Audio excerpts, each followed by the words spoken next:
You're in the hot seat on a Media Monday. Hey everyone, I'm Ron Klopfanstein, and you're in the hot seat on a Media Monday. We want to welcome everyone who's streaming the video of this broadcast on Facebook Live, as well as our audio streaming audience at 955theheat.com. And those of you listening to our broadcast right here on 95.5 FM The Heat. Tonight, we're going to start New Year's Eve early. Barry Sinnott from the Bank of Utica is here to talk about the big New Year's Eve party in downtown Utica.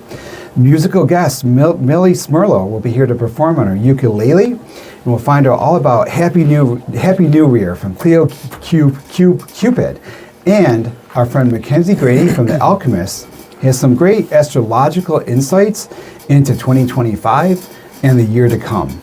But first, Spring Creek Lavender Farm recently concluded a successful first season of Lavender and Lights. Photojournalist and AI content producer Jim Hale and I were there, and we have this report.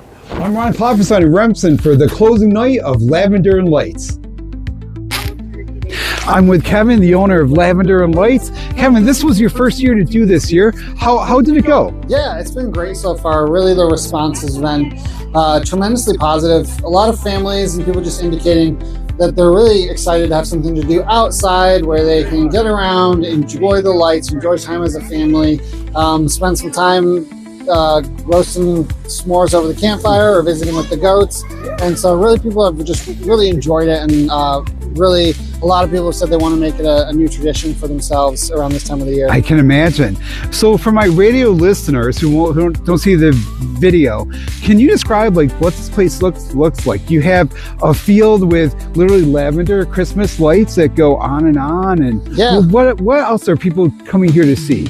Yeah, so their walk starts actually through a luminary path, which is lit with candle lights through the woods. That opens up into a big field with a big Christmas tree that we have decorated down there. And then once they finish through there, they come through a big rainbow tunnel, and that opens up into that field of lavender that you're talking about that's all decorated. From there, they venture, there's some more trees decorated, and then they hit our spots with our animals. So they can go in with goats and get some goat snuggles, take some pictures, and we have what is in the summer is our butterfly house, but right now it's just covered in lights. And then visit with our donkeys, talk to the turkeys, and enjoy warming up by the fire before visiting our store, and then heading back around. So again, a nice loop for people to just walk and enjoy and take in the lights. Lots of nice signs too. Lots of positive messages about peace and joy. And, you know, part of it. That's part of the message here, right? Yeah. So we really want it to be again an experience where people can slow down. And kind of just remember what the holidays are about. You know, there's a lot of hustle and bustle, so just giving time for people to reflect, have some conversations with the people that they're walking with around, you know, topics that are relevant for the season. So how are you managing with the cold? You're out here without your gloves. I've been here for like 10 minutes and I'm frozen stiff, but like you seem fine. Yeah, so yeah, we dressing appropriately, have the farmers gloves. Are tough, right? Yes, yeah, we're used to being outside. We've really actually enjoyed being outside a lot. But yeah, we make sure to drink some hot cocoa and warm up as we can. Well, I gotta tell you, this is really spectacular what you've done here, and it's something that I will come back to every year, and I'm sure that a lot of people here will as well. Thank you. Yeah. Good job. And we also are encouraging people in the summer, come check it out. It's a little warmer. You don't have to worry about it. We'll be back for that too. Yes. Yeah, come do some You Pick Lavender, and we do goat yoga and a lot of fun things as well. So. Sounds great. Thanks, you. Kevin. Lavender and Lights is all about slowing down, spending time together, and enjoying a peaceful winter's evening outdoors. In Remsen, I'm Ron Klopfanstein for 95.5 FM, The Heat. We plan to head back there in the summertime and do a story on their Lavender events, and you can stream that story starting at 9 p.m. tonight on my YouTube channel, Facebook page, and my other social media accounts, and I will have this entire episode online Tuesday at 9 p.m. at uticaphoenix.net/Media Monday. Barry Sinnott is the Senior Vice President of the Bank of Utica, the community-centered institution in the heart of downtown that his great-grandfather founded. He's also a graduate of the Utica City School District. He's here in the studio along with Jay Easy, who's a host of the Easy Ride Home. So welcome to the show. let's tell us about this New Year's Eve event you have. Yeah, thank you so much, Ron. It's great to be back here in the hot seat. And, I've been here once a year talking about the New Year's Eve party, and this year's no different. We're now in our 6th year, believe it or not, of cool. the Bank of Utica New Year's Eve, presented with the City of Utica and its public safety departments. And it's a wonderful, free outdoor event. We block off a couple streets in front of Bank of Utica, from Devereaux to Bank Place. And we have wonderful bands and musical acts and dance groups and all this great street content, and it's an awesome thing. So I invite everybody to come down for this free event. And the thing I like the most about our event is, unlike Times Square, where you're kind of like stuck in this pen for a while, you can come and go as you want. So we encourage people, go around downtown. If you're a little cold, go warm up at one of the restaurants or one of the bars that are outside the footprint. There's some great bars and restaurants inside the footprint too, but that's the idea. Go experience downtown, have fun, come back, enjoy it, warm up somewhere else, and kind of keep coming and going. That is a really good point, because I have to admit, I'm someone who's always cold, but I did brave Lavender and Lights. I got through, I got the story. I'm always cold, so I always think with New Year's, when I came to my first one, I thought, I'm going to freeze. But then that's the thing, you go inside, you come back out, you go in this place, come out this place, you stay warm. It has a nice casual vibe. It doesn't feel like you're stuck there, like Times Square. Right. And right in the footprint where we have the 2 blocks blocked off, we've got Griffin's, which is a great partner. They have they don't serve food anymore because they're so busy, so they're really just on the drinks. Yeah. Modus is in the footprint, and also Linda Irwin's is in the footprint. You can get some great food at those 3 places. We do have some food trucks this year. Oh, cool. There's a number of food trucks that are going to be right outside the footprint, but again, you can come and go as you please. So you can go get your food, bring it back in, and sit down at one of the tables there and have your food in the footprint. Right outside the footprint also is a great partner, the Delta Marriott Hotel there. I was going to say, that's so often where I duck into to get warmed up. They always decorate nice for the lobby too, It's only about a 30-second walk away from you go out, you go in there, you get a drink, you come back when you're warm, and you kind of enjoy the party. So really, you can stay there all night. You just warm up, come back out, stay a little bit more, go back inside if you get cold. Yeah. So you come on here once a year to talk about this, but how long does it take you to plan? Oh, the planning is a big thing. We have a great team that does all the planning. We've got our Bank of Utica people, and then we work with Michelle Truitt, Michelle McCarrick, who works with Levitt Amp. She's done a great job with Levitt for some years. She's been on the show several times too. Definitely a friend of the station here. Yep. Gina Scampone, of course, does all the content. She does a great job planning all the content that we have. We have awesome content this year. Yeah. We work with Page Group. They're a marketing company. And we've worked historically with Nexstar, but Steve Ventura is still working with us a lot. He's got some great connections, and we're still with him quite a bit. And of course, my buddy Jay Sumner, a guy I grew up with, he does our social media. And he's got the page, Bank of Utica New Year's Eve on Facebook, which I recommend everybody go check out. And I take to that in our thing. And there's a lot besides music too, right? There is, but actually, Ron, this year we always try to switch up some stuff once in a while. This year we have all brand new musical acts. Oh, so cool! Headlining this year is Soul Mine. I love them. That kind of music, that R&B stuff. I think people that listen to our station would definitely want to come down and see Soul Mine. R&B, funk, soul, pop, dance music. Really, they're excellent. And new this year we have Grit and Grace. We've been trying to get them for a couple years. I've heard about band, and we finally got them. We're happy that they're here. And also new this year we have a new entertainer. His name is Wade Live. And he's going to be kind of new for people in this area, I think, but he's very, very good, and the kids are going to really like him. It's a very family-friendly event. So he's going to kind of end the kids segment, which ends at 9 o'clock. We have a little kids countdown with our tower. Oh, really? And after nice. Is finished, we'll kind of pull that off there. So what do you do at midnight? Is there an actual countdown? Yep, there's a countdown, and the Soul Mine will finish their last set a few minutes before midnight, and then we'll be on stage. Carrie Puleo and I host the event along with Mayor Galimi. And we'll have a countdown with our tower, and then right at midnight, there's going to be a whole bunch of fireworks to go off. And we light them up right behind the bank, so it's a nice way to welcome in the new year. It really gives you that feel, that vibe, you are down in Times Square, it really feels like it's New Year's. Absolutely, yeah, and that was our goal, from the beginning, to make it a community-oriented event, and the City of Utica has been a great partner right from the beginning, and that's why it's really Bank of Utica with the City of Utica putting on this event together. And also, there's also, you're talking that there's food, that people can eat and stuff. Yep. What are some of the food trucks that you're going to have? The food trucks we have, I got to think about. We have Manja Macrina, which my kids absolutely love. Look at your paper here. I don't know if the food trucks are listed right now. Oh, that's okay. But there's food trucks. There's Paco things to watch. is going to be there. Luis from Zina's always shows up. And there's another 2 we have. I think Stathis might be there this year. And there's one that I'm missing. But we'll have about 5 food trucks there, which will give people a little bit different, options. Some different options to eat. I gotta ask, will you have those acrobats again? Yes. So every year we try to really switch up the street content. And we had our aerialists, we call them, our acrobats in the window there for 2 years in a row. In the window on the bank, you can see. Yeah, and it was on the second floor of the bank there. But we can't have the same thing every year. Right. So what are you gonna have? Well, so we had the aerialists coming back because people were so disappointed they weren't there last year, so we brought them back I this love year. that. So, I love that. yeah. You know, it's like the first time I was ever there. You know, I was down at the event. I looked up in the window and I was like, "What is that?" And I was like, "Is that part of the show?" And I was like, "Oh my God, that's got to be." You It's know? entertaining for adults and the kids, It too. is. You just watch them like spin around up there and doing all that kind of stuff. You know? Yeah. So this year we're also bringing back the ice farm, and they do a big ice throne, which is a good kind of photo op for people in front of the bank. Oh, And wow. they do some ice carving demonstrations as well. We haven't had them for a couple years, Oh, but they're neat. back this year. They're going to be fun. It's going to be cold this year, so that ice is not Yeah. going to melt this year.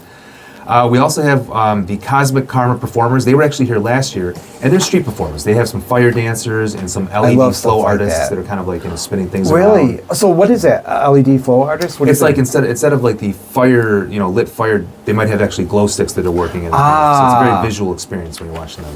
That do kind their of thing. stuff just adds so much to the event, you know, because it really gives it like what I think is important, the vibe, you Right. know? Like Right. you walk around, like there's music to actually watch, but then there's also like there's people down there, there's like stuff to eat, you can look in the window, see the acrobats. Yep, and I got to like, mention people there's walking great around. stuff to drink. Yeah, We have go on. Saranac exclusively there, serving the beer, and Utica Coffee, two great Utica Oh, nice. companies that have the Utica brand on full display there at the New Year's Eve thing.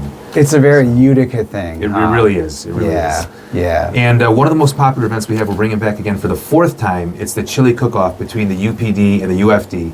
However, new this year, we're adding a third contestant. I into saw the, that. Who's the third contestant? The DPW, the Department of Public Works. They've been working really hard this winter. It's funny, winter just started, but like they've been out on the streets almost every night trying to clear the sun. Oh, They're gonna have right. Oh, yeah, right. a pretty hefty big lift here the next couple days because we got some snow coming in. Yeah. But DPW is going to be competing in the chili cook-off, and we'll see who takes home the trophy this So year. how does that work, the chili cook-off?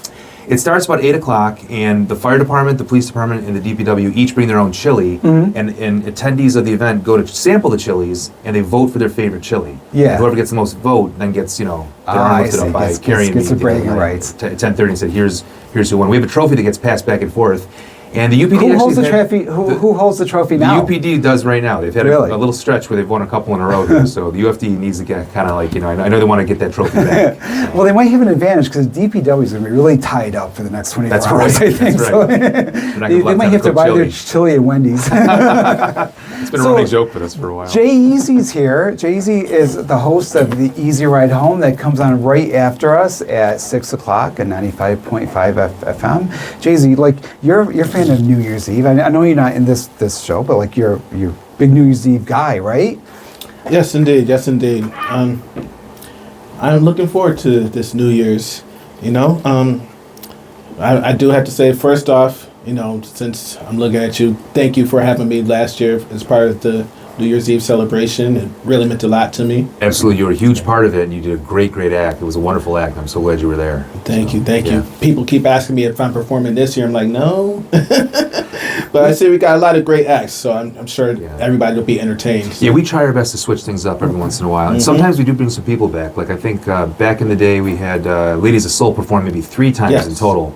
But generally, we try to like switch things up from year to year. But Jay-Z, you were awesome. One of these years, we'll come knocking on your door again and see if you got some time. So. I'm ready. Shout out to Soul Mine too. They was there last year and they're coming back in this year. That's what's up, man. TK Howard and everybody. So that was I love Soul it. Injection last year. Soul Mine is this year. New Year's Eve, you're saying? They're similar Yeah. in the There's a music couple that they crossover play, guys. right? Yeah. There's a couple crossover guys, right? Gotcha. There's I some love guys in Soul Soul Mine that play Yes, Soul Injection. that is right. Soul Injection was like, yeah. Right. Yeah. I would like Yep. to have them on the show sometime. Soul Mine, I never thought about that. I Yeah. really like them. Yeah. So, what are you guys' plans for like resolutions? Do you want to do anything? Here's mine. I'll tell you mine. I know you're gonna laugh, but I really want this year to like start to text with my thumbs, because you know how people do that. And I feel like I got to know how to do that. Be more fast, more efficient, more 2026. Text with my thumbs, but it's so hard. I pick up the phone, I try to type the numbers out. I'm like good with my like right hand, like holding my left, so that's my I've been thing. doing that index finger swipe texting the last few years. So that's what I've been doing more. So I'm back to my fingers. So I guess. yeah, well, do I mean, that I too. guess I could try that too. So do you guys? None of you guys text with your thumbs, so either. No, but I'm like him. I'm swiping. What are your resolutions? Anything you want to do different or do the same, or I always like to start. I haven't really new ideas. I haven't really thought of like resolutions. I know last year I was more so like trying to take more time for myself. Yeah, right. Because I tend to just be so busy, and still am busy, but I did take, a couple things here and there. Yeah. I took my first vacation ever. Good for you. Where did you birthday. go? Went to Dallas for my birthday. Nice. Yep, went there for like a week. How was it? It was good. Went to see some family out there, Yep. But Sounds good. I think 2026 is just going to be more about, self-care, what I mean? Yeah, Just yeah. taking care of myself because I'm getting older. It resonates with me a little bit. I don't do the resolutions, Ron, but I do think about, hey, can I get back on the horse and start working out again and doing these things to self-care and take care of yourself? And I'll say, I'm going to do it. And guess what? February rolls around, I still haven't really started it, but maybe I'll try a little bit better this year. My kids are a little bit older. I got a little bit more time. Maybe I can really get on the horse. Yeah, Try something easier. We're classmates, so, Oh, you guys are classmates? Well, I didn't know that. Oh my gosh, so you're, of course, Utica School District 2. What year By did you the way, graduate? I graduated in 99. Okay, I was 96. We crossed over, though. 'Cause Yeah. my sister was 99, so I think you knew her. Yeah. by the way, congratulations on the profile that they did as a graduate of the Utica City School District. We Thank have you. a great place there. I'm a teacher there too, ELA, and our state test scores go up and up and up. That's awesome. So I know you had good experiences there. I had a great experience there, and that was a long, long time ago, but I was very proud of my Utica upbringing and my public high school upbringing and being part of Utica. I had a great experience, and I'm hoping my kids have the same experience, so they're both enrolled in Utica right now. I'm sure And they they'll go will. to junior high school, but I guess, Ron, you're at JFK, you said? JFK, yeah. My son will go to Donovan. Yeah, well, and you my know, daughter's still at Jones. I'll right wave now. him over from North Utica. But so far, so good. They're having a good experience there, and I just think there's so many people you can meet in Utica, and there's so much diversity there, and so many great things you can really get out of that. And that was really one of the reasons that I loved it there. I had a lot of good friends from different backgrounds, and I hope the same for my kids. I hope they experience the same thing. It's a really great place. I'm really proud to be a teacher there, you know? That's great. All right, so this was, I gotta go to my script here. We're talking today to Barry Sinnott, Senior Vice President of the Bank of Utica. His event is December 31st, 2025. Gates open at 6:30 p.m. Fireworks at midnight. It is free. All are welcome. I'll be there. If you see me, say hi. Get on camera with me a little bit. When we come back, we joined by Cleo Qupid, who's here to tell us all about another New Year's Eve event. Also be at that on Wednesday night too. Also, we're going to get some astrological insights into 2025 and 2026 from Mikenzie O'Grady at the Alchemist. I'm Ron Klopfanstein. You're in the hot seat on a Media Monday. I'll have more after the break. Hey everyone, welcome back to the show. Welcome back to the hot seat on this Media Monday. I'm Ron Klopfanstein. Tonight we're hanging out with Cleo Qupid, the burlesque educator, performer, producer, and star. She has an event coming up on Wednesday that she's here to tell us all about. But first, 2025 was a difficult year for so many people. So I wondered what 2026 would be like. So I asked my friend Mikenzie O'Grady from the Alchemist in New Hartford if the stars might offer some insight. Photojournalist and AI content producer Jim Hale and I spoke to her on Saturday, and we have this report. I'm hanging out with Mikenzie, the owner of the Alchemist, which is a metaphysical gift supply store. So I was wondering, you might have some idea, like what do you think 2026 will be like? Oh my gosh, I'm super excited for 2026. That's good to know. Especially coming out of this year, right? Yeah, it's a rough year. Yeah, It's been hard, yeah.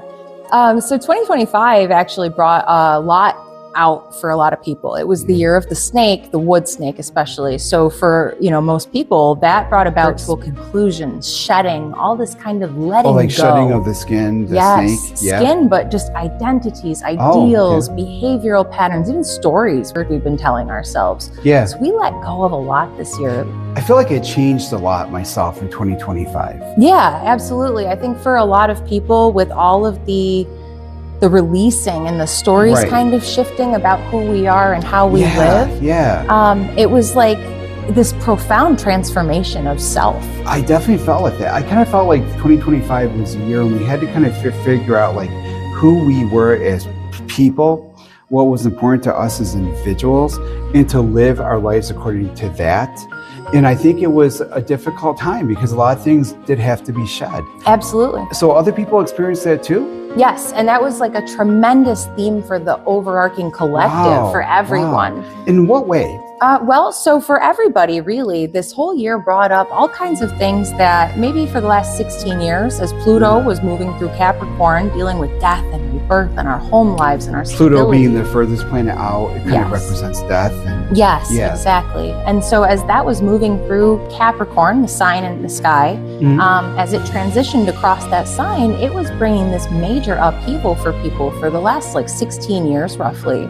So I feel 2025 was almost like the epilogue to the last 16 years, to sum it all up, to wrap it up with a neat little bow, in some cases a rough package. Yeah. So maybe that intensity was kind of a good thing because it was kind of like finale or the conclusion or. Exactly. And that sets us up for next year, which is the year of the fire horse. And that brings all of this forward motion, the strength to get the job done, and even a sense of direction with more clarity. We're looking from a totally different perspective moving into next year.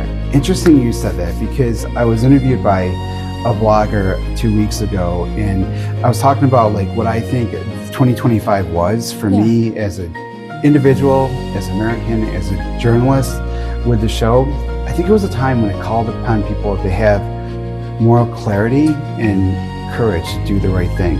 And that was really rough, you know? So I'm wondering, like in 2026, having gone through that, do you think it'll be like maybe, what's it going to be like? Is it going to be easier? Is it going to be, are we going to be more empowered? Are we stronger because of what we've gone through? I believe, yes, we are stronger because of what we've gone through, but a different kind of strength. This is not strength that's muscular. This is strength that comes from kindness, from hard-learned patience, from the fortitude of kind of forging yourself through slow processes. And what that steps us into is being more authentic, being more honest, being more truthful, and aligned with what we actually want, what we actually are at our core, and not wearing a mask anymore. So is it going to get easier? I don't necessarily know about easy, but I do know about true. I think it's going to be a much truer year for everybody. What could we do? What could individuals do to face 2026 with a better mindset, or to make the most of the opportunities that the new year brings us? As someone who approaches life metaphysically, or can look at life metaphysically in terms of like astrology, all these other stuff, what advice do you have for people? I really recommend journaling. I know it sounds kind of cheesy or cliche, but the process of taking what's in your brain and pulling it out. A lot of people don't have strong community or spaces where they can be really vulnerable or expressive. And if the thing that we're doing is moving closer to authenticity and truth, we need space to process what we've got to process. And if you don't have that kind of community, journaling or gathering. Even if you're not sitting around in a circle and singing Kumbaya, eating dinner with people, going out and having a coffee, sitting down and eating lunch with people, food with others, and journaling are the two most empowering things that I think we can do to reclaim some sovereignty and some sense of authority over our lives as we move forward. You can't know what needs to be fixed if you haven't figured out what's wrong. What is your wish for the new year? My wish for the new year, interesting. I'm hoping for ease. Forget about abundance, forget about wealth, forget about fame and glory. I want simplicity. I want ease. I want to feel the sun on my face. So that's what I'm hoping for 2026. I hope you get that.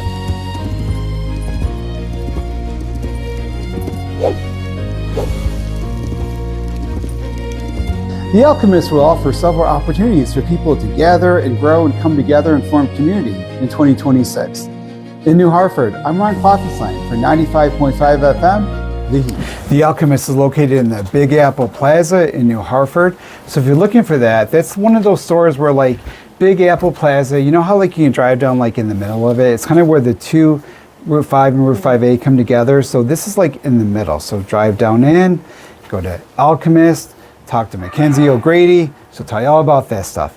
You can stream that story starting at 9 p.m. tonight on my YouTube channel, Facebook page, and other social media accounts.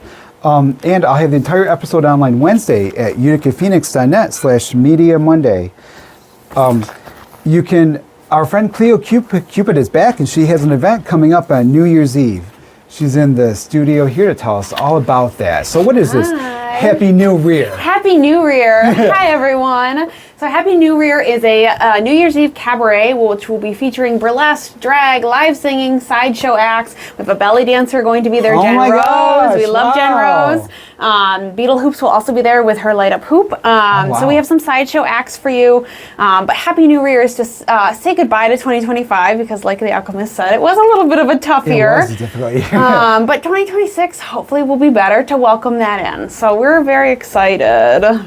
You know, it's so great to like see your shows because it provides kind of entertainment that's so creative, so empowering, and so unique. Yes, I would say so. You It's know? an escape from this world. You know, it's 2 really hours where you can is. just have a good time. Exactly. What is the vibe like at one of these burlesque shows? I love being there. Well, for people that haven't been to one yet. I would say the vibe is have a good time. That's what we want. I want you to experience the creativity that's happening on stage because there's a lot of creativity going on. Not only the dance part of it, but the costumes, the storytelling within the acts. But this one is very celebratory, like saying goodbye to the year that we just had and reminiscing and maybe, you know, kicking it to the curb in some ways. But in other ways saying hello 2026, it's going to be a good year. Like, it started off good, you might as well. So, I think celebration party is the theme we're going for. So I think too, you know, speaking to about 2025 is a difficult year. You know, I think there's something especially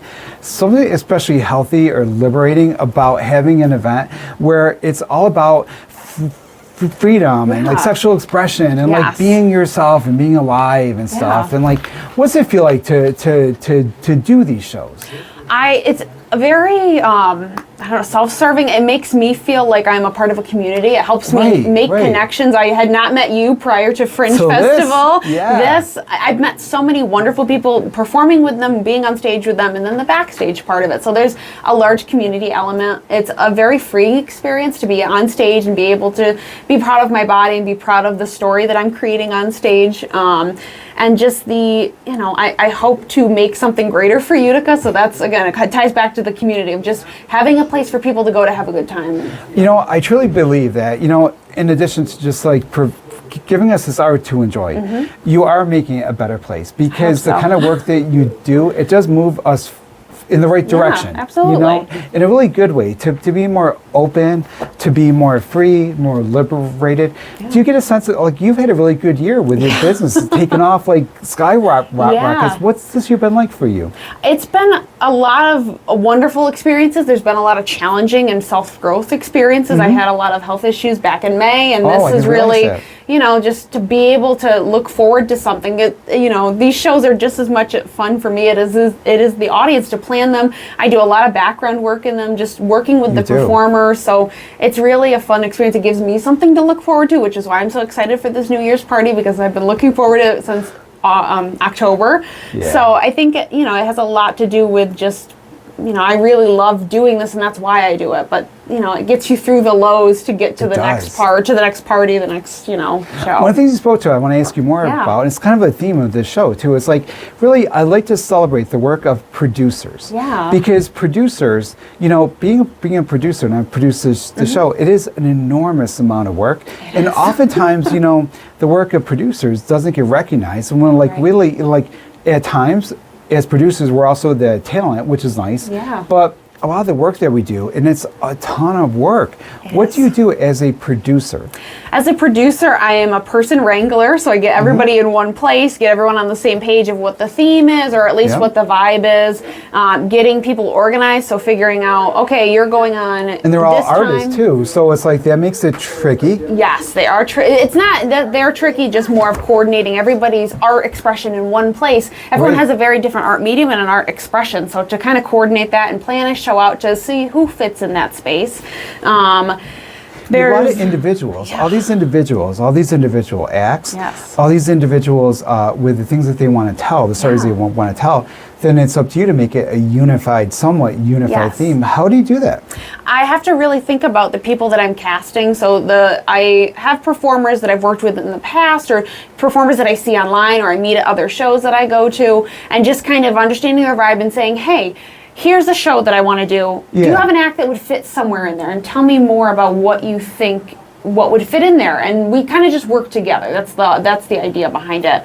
But This it is how art should be. Yeah, and I don't like to limit people's creative expression. I want them to kind of still fit the vibe, but go in your own direction. Tell me a different story than what I'm seeing on stage from time after time after time. So I like to kind of give them an open theme of like, this was a New Year theme.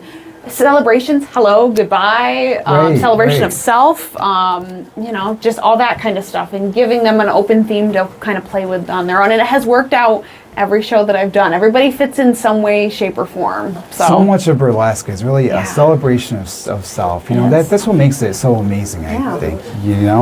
So speaking of celebration, we have Milly Szmurlo here. Hello. She is, now how would you describe yourself? A ukuleleist? I don't know what the proper term is. Ukulele is fun, I guess. One of my favorite writers, Richard Weems, who has a great blog, he talked about your work. He said he talked about your mastery of tone. This is Richard Weems' blog. And what he talked about, he said, baritone ukuleleist, ukulele-er, euchre, uric, Gilgamesh. So what would you say, ukuleleist? Anything above. Musician. Artist. It's fine. Yeah. Everything works. Yeah. Everything works. So I bet a lot of people wondering, like, what would a ukulele song sound like, other than, like, say, those Hawaiian songs? We think of those. So are you ready to perform a song for us? I am ready to perform it. Can I tell you? Tell us about it and go for it. Yeah. To go along with Cleo speaking of her New Year celebration, which I'm sure will be a party and a half. Yes. This is a song that I wrote. It's called "The Birdie Doesn't Learn How to Fly" by Staying on the Branch, which is. I think it's so easy to have things Milly, you want to do. I think we're going to have to do this right after break. That sounds great. Our sound engineer is on his way back, and we're going to go to commercials. We want to make sure we get the best quality sound for this performance we're here. So we'll have some extra time in this third segment. We'll talk more to Cleo Qupid, and we'll also hear some of these great songs. So when we come back, we'll have that. When we come back, more after the break. On a Media Monday. Hey everyone. Welcome back. Hey everyone, welcome back to the show. Our friend, the blogger Richard Weems, one of my favorite writers, he wrote a blog about me, described a recent performance of our next guest the following way. The mastery of tone presented itself in the performance of one Milly Szmurlo, baritone ukulelist, ukulele-er, euchre, uric, Gilgamesh, Humapa, who took the stage in today's installment of the Tramontane's Cafe Music Matinee series with the demeanor of an elementary school teacher redirecting her unruly crowd of crotch goblins toward attentive listening, then offering songs filled with lonely birds and leaves stubbornly clinging onto branches, but also valid reasons to distrust men, as well as to spit and venom at the nightmares induced by the current administration, delivered through light rhymes, a peppy style, and uke strumming. That is such a great introduction. I couldn't improve upon it myself, so I just stole his. But it's a lot for you to live up to, though. But I'm sure you can do it, because I've seen you perform, and you really do captivate your audience. So let's let you captivate my audience here. Yes. Milly Szmurlo. So the song that I wrote, it's called "The Birdie Doesn't Learn How to Fly" by Staying on the Branch. Thought it was fitting for New Year's. Yes. I don't think you should wait for a day to make changes in your life. I love that. Right? But it's so hard. You can discover something. You can know you want something and just never try for it because you're like, I don't know how to do it, or I'm scared. You know? But the birdie doesn't learn how to fly by staying on the branch. And so here's the song that I wrote about that.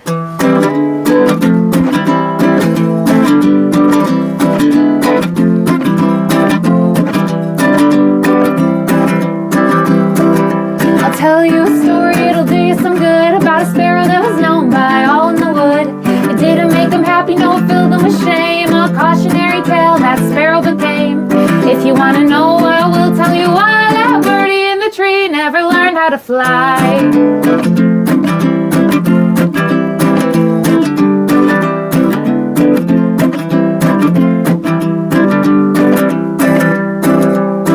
On his branch he would sit and at the sky he would gaze. He'd admire all the clouds and the sun's golden rays.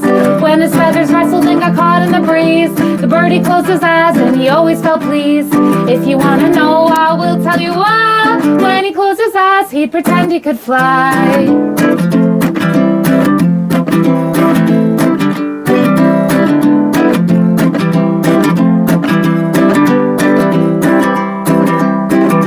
When they opened up, he'd return to his truth. Our sparrow never learned how to fly in his youth. Though to sweep the sky, that sparrow did yearn. He kept telling himself he could no longer learn.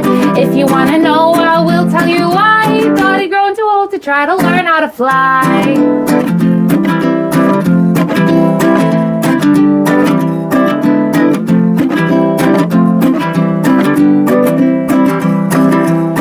One day in the fall, Sparrow heard a loud hoot. The wise old owl landed next to him and told him to scoot. Sparrow, there is one thing holding you back.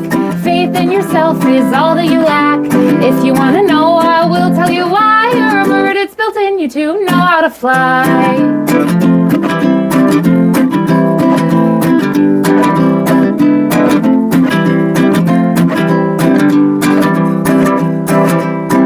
With the newfound courage he gained from his friend, Sparrow said, my days on this branch will now end. To give himself strength, he sang a bright song. He took a leap and he was flying through the air before long. If you want to know, I will tell you why. You gotta leave the branch before you learn how to fly.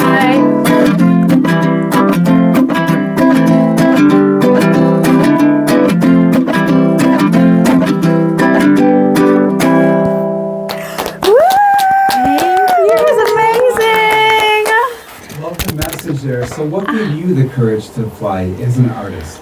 Oh, I think, well, I started writing music in July, and I think I just like... So recent. Yeah, really recent. Wow. So I used to write poems for my roommate in college every night to ask her to turn off the lights. And that was like the only creative thing that I did. And then I went to like a collage night and I made like a poem. Where? And then was it's super... No, it was at Superficial in Rome, a wonderful place for Love Superficial. Yeah, very and so LGBT inclusive place. Yes, I support them 100%. and they've got a lot of wonderful art if you have any last minute Christmas gift shopping to do.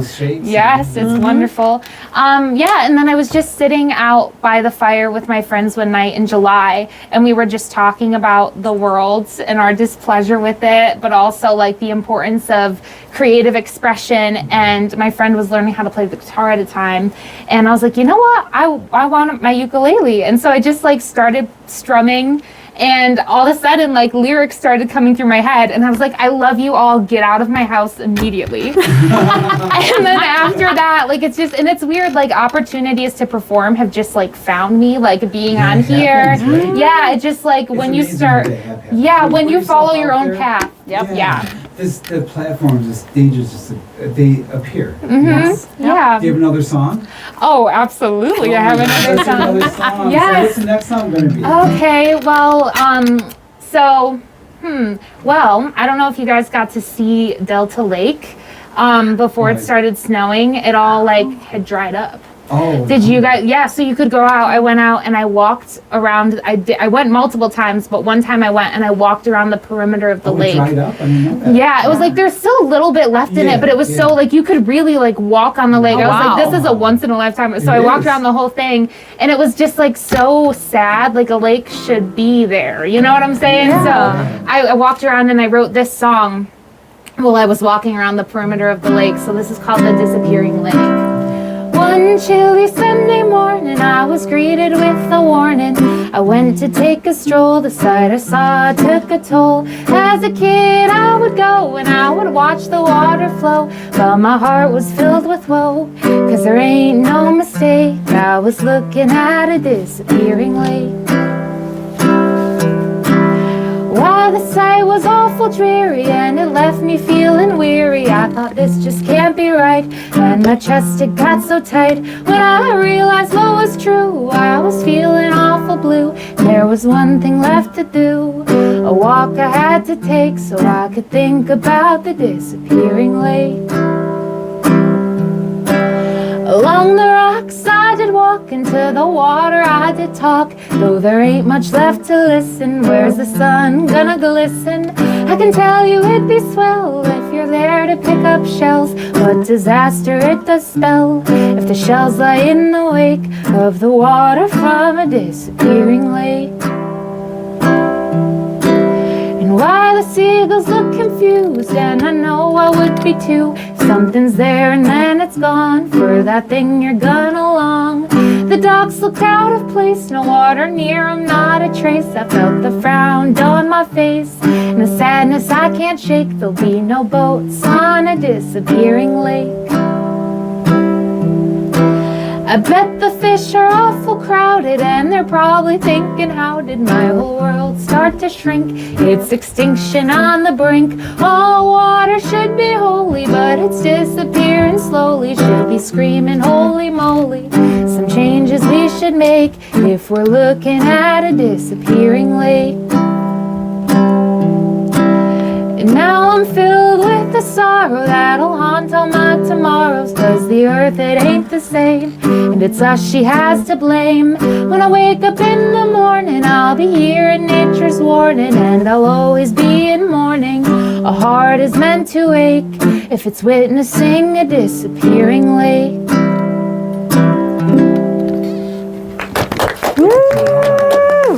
Your music has so much richness and tone. This may seem like a dumb question, but No. like, is that a ukulele really that you're playing now? Oh, that's a great question. That's a wonderful question. So this is actually a baritone ukulele. What is So it's the tuning on a normal ukulele is C, G, E, A, and the Okay. tuning on this is D, G, B, E. So it is the bottom 4 strings of a guitar. So a baritone. Have you ever heard like voice parts, bass, baritone, tenor, soprano, alto? So That it's applies not, to like, instruments the too. deepest, but the second. Yeah, Is it's that like what you mean? bass ukulele, like you wouldn't really use for melodic stuff. So this is kind of the deepest you would go. But I got it because I have like I'm a very loud person, Okay. and when I would try to sing with like a soprano ukulele, which is what most people use, I felt like it sounded really thin under my voice. So I got this, and it's easy to play like a ukulele, but it fits me better. But that's not a dumb question at all. Well, you know, it's so interesting because there's something about it, and I think people have like a bias or prejudice to think of the ukulele as an unserious Yeah. unserious Oh no, for instrument. sure. And like for you, like it's a very serious instrument. Yeah. Your music really has meaning, and it has like melody, and it's not like how would you describe your music? Why did you choose a ukulele? Oh, well, can I say something? You said like Sure. serious instrument for ukulele. I think that unfortunately people confuse accessible art with like unserious art. So it's a very what a accessible quote. instrument. Yes, what a Thank quote. you. Thank I you. love that. Not to spit fast. No, that's but- true. That made me think. I like Yeah. that. Yes. But I don't know. I just got a ukulele in 7th grade, like every other person Yeah. learned how to play Riptide or whatever. But I had put it down for so long, and then it was this summer when I had picked it up. I just I just picked it back up, and it's kind of one of those things where you have something in your life and then you move away from it and then you experience certain things, and when you come back to it, you're like, oh, this was always home, So this feels like home for me. This is the first, I have another one now, but this is the first baritone ukulele I got. Her name is Connie. I love that. Connie. Why did Yes. you name it? Why did you name her that? Oh, so there's this old folk artist. Her name is Connie Converse, and she has written 2 of my favorite songs. I think probably like my 2 favorite songs of all time, but Roving Woman and I have considered the lilies, and tiger lilies are my favorite flower. So like when I heard those 2 songs, they just resonated with me. So then when I picked her back up, I was like, well, she needs a name, and Connie felt. I like that. How does Connie's work inform you? How does her work inform your work? Well, I think specifically the song Roving Woman, it just talks about like as a woman having a wandering spirit, and it's like there's always that idea of like a man needs to be there to take you home, or like always feeling a little confined. And I think like when I heard that, I was like, I felt seen. When you feel seen by, that's the importance of art, is like feeling seen by other people too. So like I felt seen by that. I was like, other women have felt this like throughout time and time again, and I can incorporate it into my art just like she did. How do you feel about that? I was going to say, you must be a roving woman. I am. Ask anyone, yeah. The work that you do is traditionally thought of as like for straight men. Yes. But the way that you do it, it's so empowering. It really is for straight women, for gay women, for gay men. I mean, for I anyone. appreciate your work as a gay man. You're one of my favorite performers. So like, why do you think that is? I think because I come from an honest place of this is who I am and this is what my body looks like, and I don't fit your typical, for those of you that are listening, I don't fit your typical standard of beauty, maybe showgirls or something like that. Yeah, thank you. No, I mean very thin, very conventional. Yes, conventional beauty. Thank you, thank you. Yes, those are pretty good. But I think when I come from an honest place, the audience sees that, and I try to find experiences that I experience and put that on stage. So coming from a place of honesty, but also just celebrating. When you come to my show, you celebrate who you are. It doesn't matter who you are. If you're gay, straight, anywhere in between, anything. No matter who you are or what you identify as, you are welcomed in a Qupid show because I want you to be there to experience it with me. Like if you are hesitant about learning about burlesque or drag or anything, come to a show. We will welcome you with open arms. You're right. Come and see what we do and see how fun it is. It's not just for one type of group. That's the fun of it. Exactly. You know, and I think it's good, like, you know, in modern times now, like people don't feel like they have to be cisgendered or stereotypical. But I also think it's good that when people want to be, it's kind of fun. Like I like to do workouts and like jack and stuff. I think you like to be a female. I do. And it's really fun to watch you in makeup and stuff and like dress up like that. I like to use it in the way that I like it. I don't, the makeup that I put on, I only put on for a show, and I use it to transform myself in that one way. I don't do it for work. I don't do it for anything else. It's the one time I do it, but I take pleasure in it because it's like, oh, this is who I want to be. This is what I want to look like in this moment. So I think it's okay to lean into masculinity, femininity, whatever it is. Right. But you have to want to do it. You shouldn't have to be forced to do it. Right. Yeah. I mean, I really think it's great that like gay men can be into drag too. Yeah. But I like to be the opposite. Right. And I think it's good to celebrate both. Absolutely. It's very good to celebrate masculinity when it's done in a non-toxic way. Right. If it's right for you, then you should do it. And when I had back in October my burlesque person, Nikki Kulua, he's wonderful. He celebrates his masculinity. That's his whole persona. It's to be masculine, but also be sexy, also be, very provocative, but in a way that he wants to do that. He wants to control that. So I think it's if it's who you want, who you are, then it's great. I mean, I think that stuff is really good.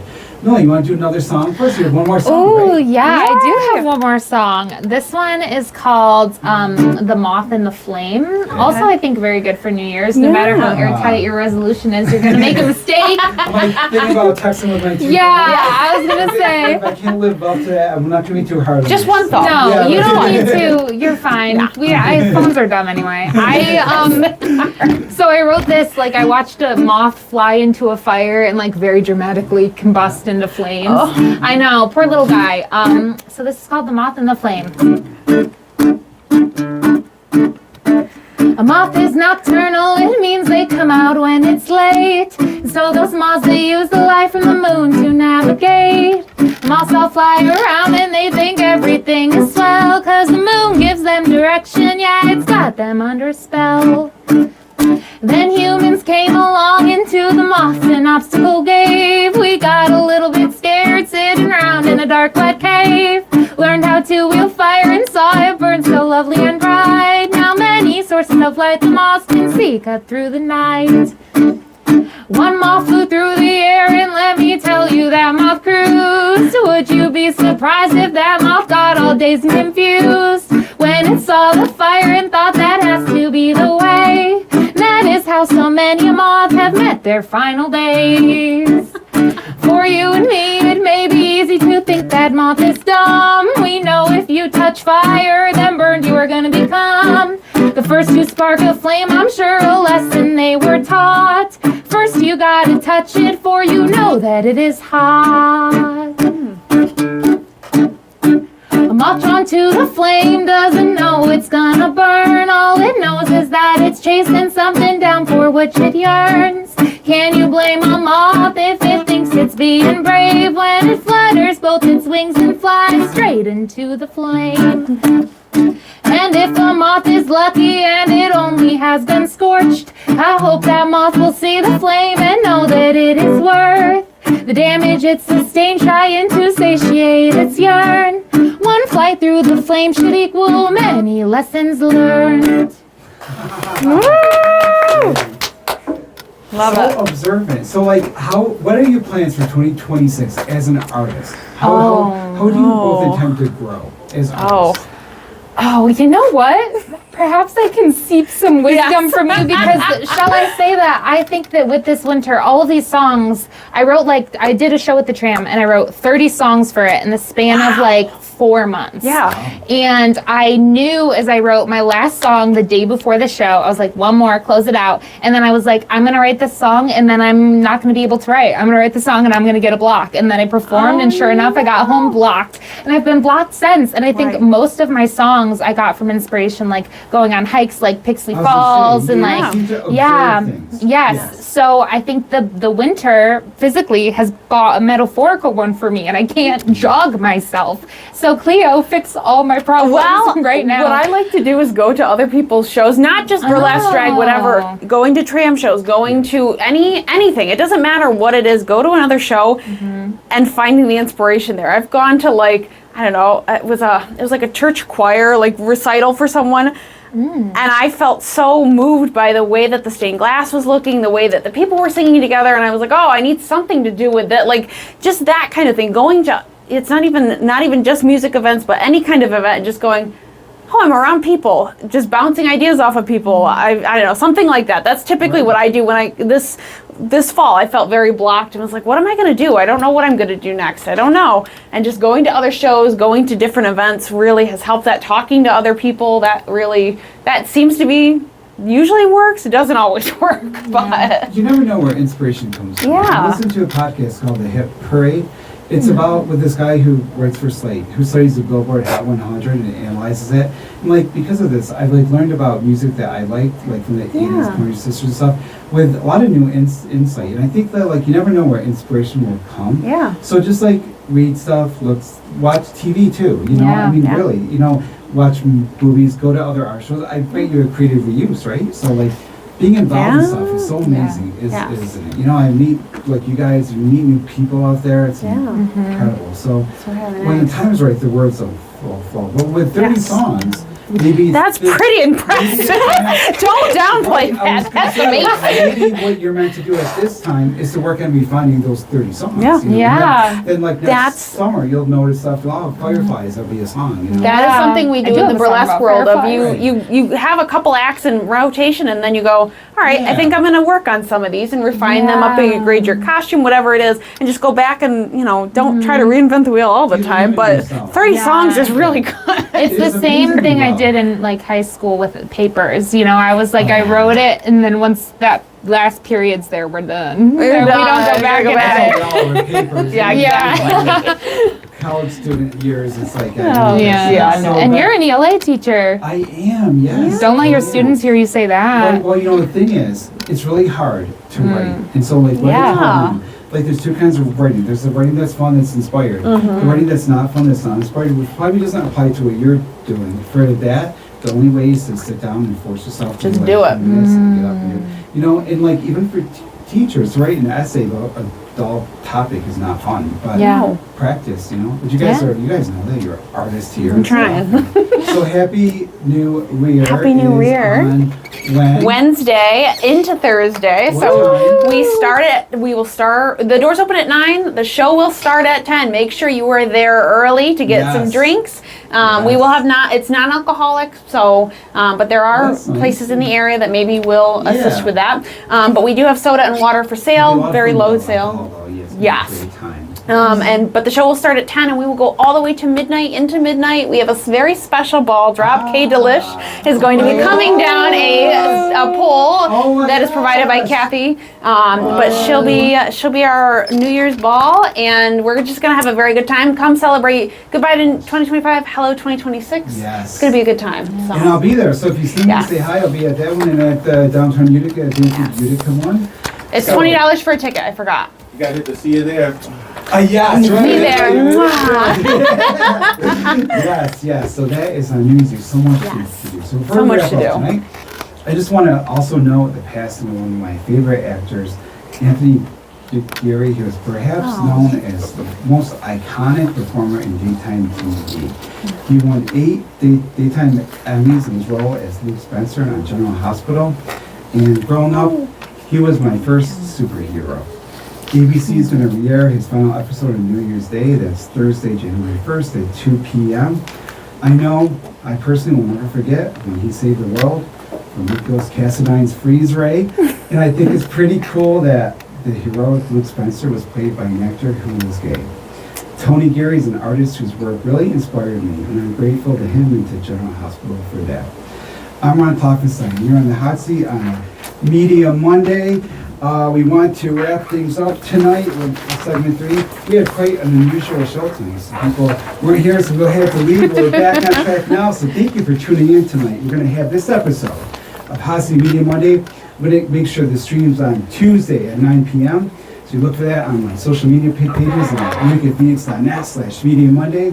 Our sound engineer is Jonathan Brooks. He's DJ J Easy. He's up next with the Easy Ride Home. Jim Hale records the show for YouTube and podcast, and he's our AI content producer. Stephanie Rubitsky, Nabil Khan, and Julie Christopher are associate producers. And I'm your host, Ron Klopfanstein. I'll be back next week with another Hot Seat Media